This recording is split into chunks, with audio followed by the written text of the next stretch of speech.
This is a screencast about voice. What is voice? Voice is just what it sounds like. It's your voice in writing. Voice is what makes your writing personal to you. It is what makes your writing something that nobody else could have written. Voice is your writing style, your choice of vocabulary, your unique perspective. Why do we need voice? Voice gives your writing personality, and it makes it more fun to read. It will also make your audience more interested in reading what you've written. Voice also can help you communicate your ideas more effectively to your chosen audience. Finding your voice. Finding your voice in writing isn't easy.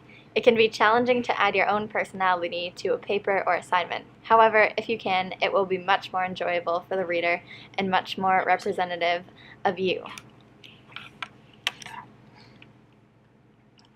Ways to add voice to your writing. Use vocabulary aimed at your audience. So if you're writing an article that's aimed at teenage girls, you're obviously going to use vocabulary that's aimed at teenage girls rather than vocabulary you would aim at 50-year-old bankers. And you can use appropriate punctuation, like exclamation points if they're appropriate.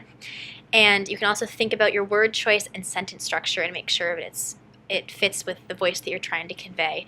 Like if you're writing a history paper, you're definitely going to want to have good sentence structure to convey your voice effectively. Tone versus voice. It's easy to mix up voice with tone in writing. Voice is the personality of your writing, and tone is the mood. It is possible to have, for example, a humorous voice in your writing, but a dark mood. These are some examples of voice. So if you are reading a headline from a teen magazine, the headline could be "Totally Glam Summer Fashion Inside This Issue."